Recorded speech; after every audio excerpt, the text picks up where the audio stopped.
So should nature in cities be wild, and why should cities care about wild nature?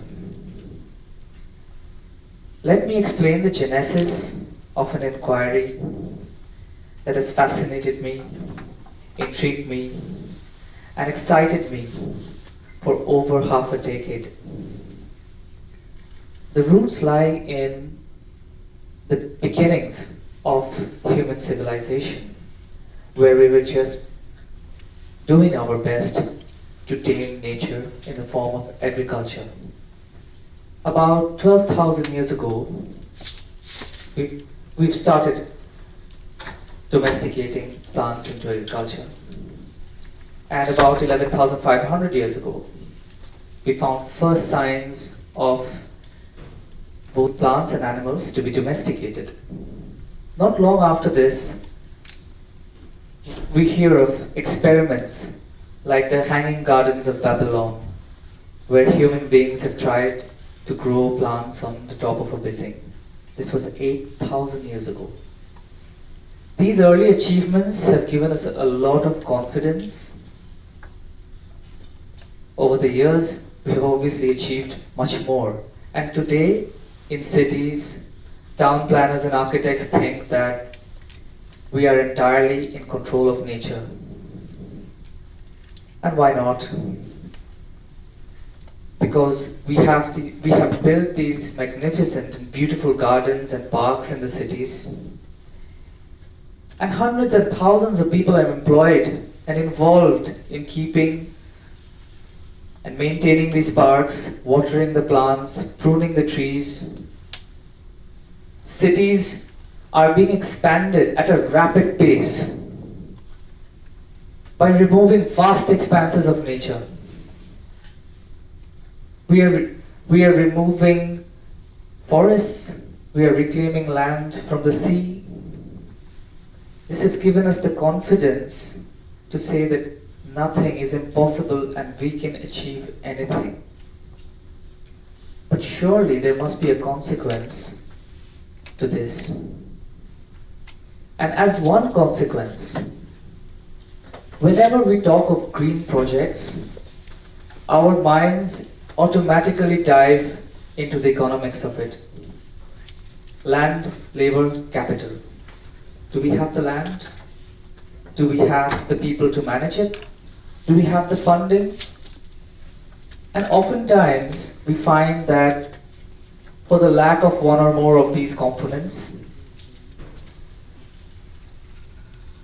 we decide that the park that we always wanted in the corner of the street can no longer be built because we may not have the money. Or we come to a conclusion that the few trees that we wanted to plant on the roadside, we can no longer plant them because there is no space. Truth is that if we leave a piece of land long enough, nature will come back on its own.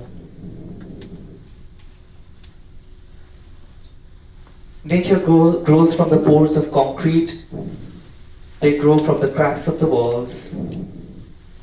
Rain and sun are all they need. The wind takes their seeds, and bees and birds are their friends.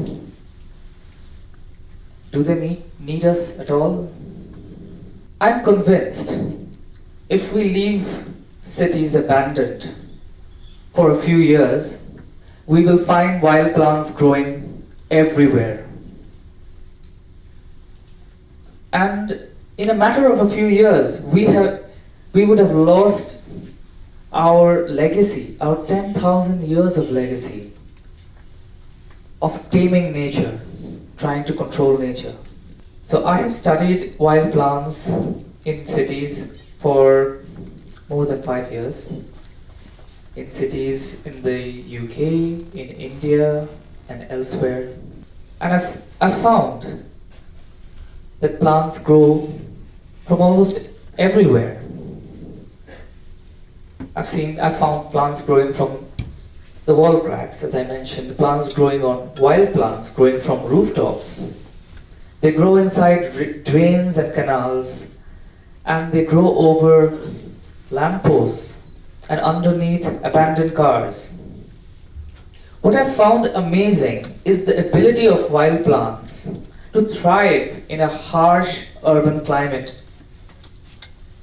Cities are not the best places for plants to thrive because we have water scarcity, the temperatures are growing higher, and the share of open space is declining. So where will the nature grow? But yet, despite this achievement of wild spaces,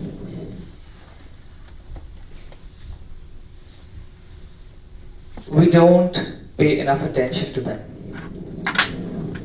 We label them as weeds, we label them as undesirable. We look at them as symptoms of urban decay.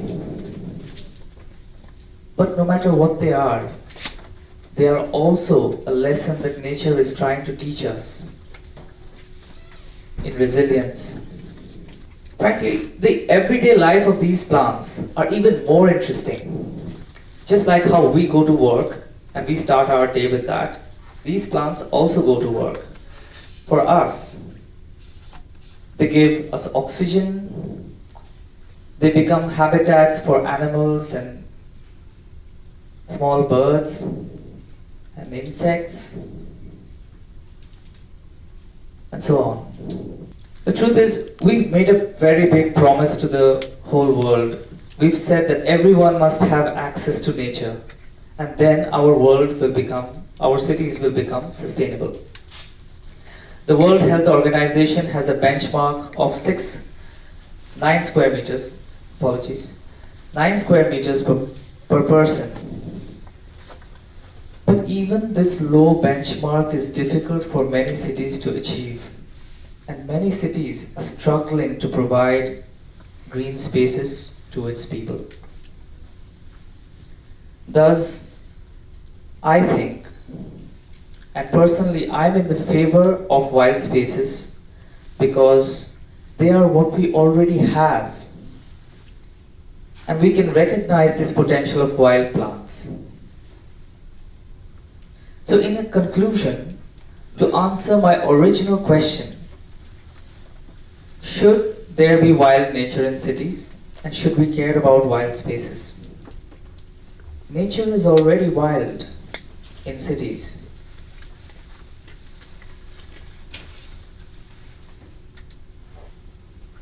We have tried to offer green solutions, and cities are working really hard to deliver green solutions.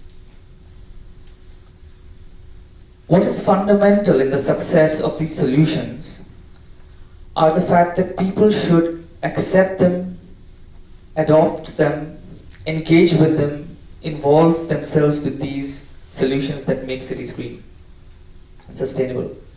And if our attitude towards nature continue to be hostile, then we will undoubtedly fail. So, I invite you to explore these wild spaces, to understand their meanings, their values, explore their potential, work with their potential, to make greener, better, and more sustainable cities. Thank you.